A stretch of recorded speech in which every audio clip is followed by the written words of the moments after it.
जय हिंद दोस्तों, आप देख रहे हो हमारा यूट्यूब चैनल खाकी वर्दी। मुझे उम्मीद है आप सब लोगों की पढ़ाई अच्छी चल रही होगी। तो जैसे बताया आपको, पिछली वीडियो में हमारे लेक्चर में मौलिक अधिकार चल रहा था टॉपिक, और मौलिक अधिकार में मैंने समझा दिया था आपको मोटा मोटा कि हमारे मूल अधिकार कहाँ से लिए गए हैं, कितने मूल अधिकार हैं, कहाँ तक बढ़ जाते हैं। तो उसी क्रम में आज हम समझते हैं। देखो, जो मूल अधिकार शुरू होते हैं आर्टिकल 12 से लेकर 35 से शुरू होते हैं, और आर्टिकल 12 में है राज्य की परिभाषा है, और आर्टिकल 13 में है जुडिशियल रिव्यू यानी कि न्यायिक पुनरीक्षण। ठीक है, उसके बाद शुरू होते हैं आर्टिकल। आपके जो मूल अधिकार हैं वो 14 से लेकर 32 तक हैं। 32वां जो आपका मूल अधिकार है वो संवैधानिक उपचारों का अधिकार कहा जाता है उसको। तो देखो शुरू करते हैं। समता या समानता का अधिकार जो आर्टिकल 14 से लेकर 18 तक है। समता या समानता का अधिकार है सभी लोगों के एक सी विधि कानून संबंध में है। ये आर्टिकल 14 से लेकर 18 तक है। अब आर्टिकल 14 में क्या है ये समझते हैं। आर्टिकल 14 बता रहा है यहाँ पे विधि के समक्ष समानता, यानी ये आर्टिकल कह रहा है कि विधि मतलब कानून, कानून के लिए सभी व्यक्ति एक होंगे, चाहे वो गरीब हो या अमीर हो, सभी के लिए एक समान कानून होगा। ठीक है, ये आर्टिकल 14 कह रहा है हमारा। ठीक है, विधि के समक्ष समता या समानता का अधिकार, यानी एक समान सभी के लिए कानून होगा, चाहे अमीर हो या गरीब हो। आर्टिकल 15 है हमारा। आर्टिकल 15 कहता है धर्म नस्ल जाति लिंग तथा जन्म स्थान के आधार पर भेदभाव का निषेध। देखो इसे समझते हैं, आइए।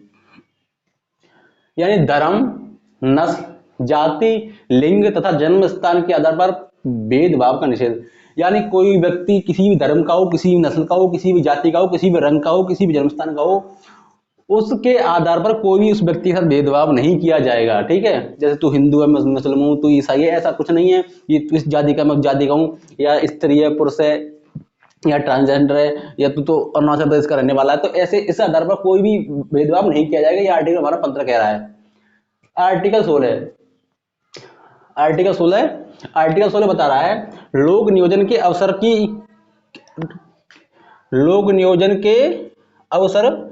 के विषय की, यहाँ सॉरी ये इसे नोट कर लेना, के विषय में समानता। लोक नियोजन के अवसर के विषय में समानता, यानी जो भी सरकारी सेवा हैं उनमें सभी में एक समान रखा जाएगा। लेकिन इसका थोड़ा अपवाद भी है कि जैसे अभी आरक्षण है हमारा, तो अभी आरक्षण में एक ईडब्ल्यूएस कैटेगरी और शामिल हो गई है, तो ये इसमें अपवाद है। ठीक है, लोक नियोजन के अवसर वाले में। आर्टिकल 70 हमारा बात कर रहा है यहाँ पे अस्पृश्यता ऑब्लिक छुआछूत का अंत। आर्टिकल 17 बहुत ही महत्वपूर्ण है। कुछ व्यक्ति, कुछ समाज के लोग अपने आप को बहुत ऊंचा मानते हैं, कहते हैं ये बहुत नीचे, हम बहुत ऊंचे हैं। तो ये आर्टिकल 17 इस छुआछूत का अंत कर रहा है। ठीक है, जो आर्टिकल 17 है। आर्टिकल 18 में उपाधियों का अंत। आर्टिकल 18 में उपाधियों का अंत, यानी कोई भी व्यक्ति ऐसे अपने नाम से लगा देते महाराजा ये फलाने, महाराजा ये फलाने, तो ये क्या होता है, वो अपने आप को बहुत ऊंचा दिखाने की कोशिश करता है, एक को बहुत नीचा। तो इस प्रकार से उपाधियों का अंत कर दिया गया है। और जो सेना शिक्षा से जुड़ी उपाधियां हैं, सेना शिक्षा से जुड़ी उपाधियां, यानी इसे समझते हैं जैसे मेजर बत्रा थे, ये सेना की है, ये सेना की जो पद है, एक तरीका से उपाधियों की तरह देखे जाते हैं, ये लगाएंगे। और शिक्षा से जुड़ी, जैसे किसी ने एमबीबीएस कर ली तो उसको डॉक्टर कहा जाएगा, उसको सामने डॉक्टर लगता है। और किसी ने पीएचडी कर लिया तो उसको सामने डॉक्टर लगता है, तो ये भी ये उपाधियां लगेंगी। और नागरिक यानी अन्य देश की उपाधि जो भी लिएगा राष्ट्रपति की, उससे लिया जाएगा। जैसे भारत रत्न हो गया, पद्म सम्मान हो गया, पद्म भूषण हो गया, पद्म विभूषण हो गया, वीरता हो गया, अशोक चक्र हो गया, ये जो भी उपाधि होंगी ये इनके राष्ट्रपति के द्वारा दी जाती है, इनको लगा सकते हैं। अब है हमारा स्वतंत्रता का अधिकार, ये आर्टिकल 19 से लेकर 22 तक है। स्वतंत्रता का अधिकार आर्टिकल लेकर 19 से 22 तक है। और आर्टिकल 19 में 6 प्रकार की स्वतंत्रताएं बताई गई हैं। अभी पहले 7 थी, जो संपत्ति के अधिकार संबंधित 19 ऐप थी, वो 19 ऐप थी, उसको हटा दिया गया है।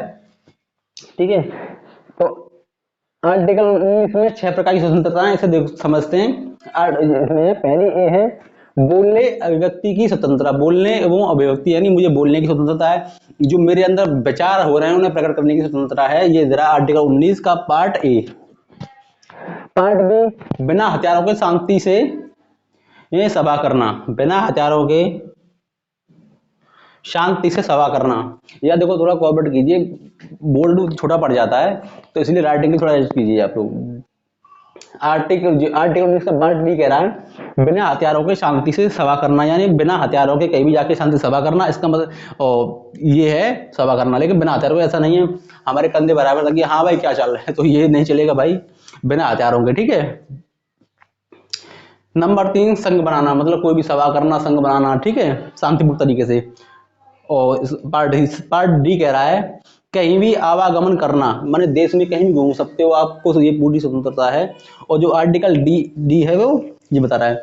और आर्टिकल ई कह रहा है देश में कहीं भी निवास करने की स्वतंत्रता। आर्टिकल ई कह रहा है 19 का, नहीं सॉरी, आर्टिकल 19 का पार्ट ई कह रहा है देश में कहीं भी निवास करने की स्वतंत्रता, आप कहीं भी रह सकते हो। 2019 से पहले जम्मू कश्मीर में ये प्रावधान नहीं था, वहां जाके नहीं बच सकते थे, लेकिन अब जम्मू कश्मीर राज्य में जाके रह सकते हो आप लोग। जो आर्टिकल 19 का ई है वो है, आर्टिकल अब जी आ गया, ए हटा दिया गया है, मैंने बता दिया आपको। आर्टिकल जी है, सॉरी पार्ट 19 का, आर्टिकल 19 का पार्ट जी कहता है कोई भी व्यापार करने की स्वतंत्रता, आपको मतलब देश में रह आप कोई भी व्यापार कर सकते हो, ठीक है। अब आर्टिकल 20 को समझते हैं, ये आर्टिकल 20 है। अपराधों के लिए दोष सिद्धि के संबंध में संरक्षण। आर्टिकल 20 कह रहा है हमारा अपराधों के लिए दोष सिद्धि के लिए संबंध में संरक्षण। इसे समझते हैं। इसमें क्या है, देखो 3 बातें कही गई हैं। पहली है एक अपराध के लिए एक बार सजा का प्रावधान, एक बार ही सजा हो सकती है, उससे ज्यादा सजा का, उससे अधिक सजा का कोई प्रावधान नहीं है। मतलब एक अपराध के लिए एक ही बार सजा होगी ऐसा नहीं है। इसे फॉर एग्जांपल समझते हैं, किसी व्यक्ति ने चोरी की और वो चोरी की 3 साल की सजा काट के वापस आ गया। अब किसी ने जाके फिर कह दिया कि इसने चोरी की थी, फिर उसकी फाइल रीओपन करवा दी, तो ऐसा नहीं है कि दोबारा कोई रीओपन करवाएगा उसे दोबारा सजा होगी, नहीं, वो अपने एक अपराध के लिए एक बार सजा काट चुका है। और दूसरा पॉइंट कहता है इसका नंबर 2, अपराध के समय जो कानून होगा उसी के अनुसार सजा दी जाएगी। मतलब किसी ने 2001 में मर्डर किया, उस समय मर्डर की सजा मान चलो मृत्युदंड, वो सॉरी आजीवन कारावास था, और आज चल रहा 2023, इसमें मृत्युदंड है। तो उस अपराधी को जो उस समय जेल, उस पर मुकदमा दायर हुआ था 2001 में, उसका मान जजमेंट आज 2023 में आ रहा है, तो उसी के अनुसार उसको आजीवन कारावास की सजा होगी एग्जाम्पल के तौर पर, ना कि फांसी, आर्टिकल में फांसी है तो, ठीक है। ये एग्जाम्पल के तौर पर समझा था मैंने आपको। अब पॉइंट 3 समझते हैं। स्वयं के विरुद्ध गवाही के लिए बात नहीं कर सकता, कोई भी आपको अपने विरुद्ध गवाही देने के लिए बात नहीं कर सकता, ये आर्टिकल 20 का भाग पॉइंट नंबर 3 कहता है। अब आते हैं article 21, very very most important. Article 21 कह रहा है प्राण एवं दैहिक स्वतंत्रता, मतलब जीवन जीने का अधिकार, प्राण एवं दैहिक स्वतंत्रता और जीवन जीने का अधिकार, ये आर्टिकल 21 कह रहा है, इसे समझते हैं। आर्टिकल 21 ए के तहत शिक्षा का अधिकार 86वां संविधान संशोधन 2002 के द्वारा 6 से 14 वर्ष के बच्चों के लिए शिक्षा को अनिवार्य कर दिया गया। आर्टिकल 21 के भाग 21 ए के तहत शिक्षा का जो अधिकार था वो 86वां संविधान संशोधन 2002 के द्वारा 6 से 14 वर्ष के बच्चों के लिए अनिवार्य कर दिया गया, ठीक है। अब समझते हैं आर्टिकल 22। आर्टिकल 22 क्या कह रहा है आपका, कुछ दशाओं में गिरफ्तारी विरोध में संरक्षण, मतलब कुछ दशाओं में गिरफ्तारी है और निरोध है, सॉरी ये निरोध है, विरोध नहीं, निरोधात्मक कार्रवाई करते हैं, इसे मैं अगले पार्ट में समझाऊंगा, अभी मैं सिर्फ यहाँ गिरफ्तारी की बात करूंगा। आर्टिकल 22 कह रहा है कुछ दशाओं में गिरफ्तारी और निरोध में संरक्षण, इसे समझते हैं। इसके भी 3 बिंदु दिए गए हैं। पहला है गिरफ्तारी का कारण बताना होगा, अगर आपको कोई भी मतलब पुलिस या कोई भी या कोई सक्षम अधिकारी गिरफ्तार करता है तो उसे आपकी गिरफ्तारी का कारण बताना पड़ेगा।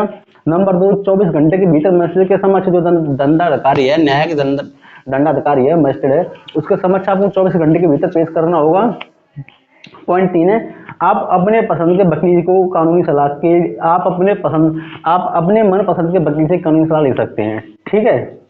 हाँ, एक चीज अगर जो 24 घंटे के भीतर वाला मजिस्ट्रेट के सामने पेश करने वाला पॉइंट है, मान चाहिए कोई व्यक्ति है यूपी का रहने वाला है, वो एमपी में जाकर छुप गया, उसने यूपी में क्राइम किया था, जब यूपी पुलिस एमपी से उसे अरेस्ट करके लाएगी तो मान 24 घंटे से ज्यादा समय हो जाएगा, तो उसमें जो ट्रांसपोर्टेशन का समय वो नहीं जोड़ा जाएगा, ठीक है, वो नहीं जोड़ा जाएगा। तो इस करके इसी तरह आप पढ़ते रहिए। अब अगला लेक्चर भी इसी में समझाऊंगा आपको। आप मेहनत कीजिए और चैनल को सब्सक्राइब, शेयर, लाइक, कमेंट किया करो यार वीडियो की, ठीक है। पढ़ते रहिए। आप देख रहे थे हमारे यूट्यूब खाकी वर्दी। मिलते हैं अगले लेक्चर में। जय हिंद दोस्तों।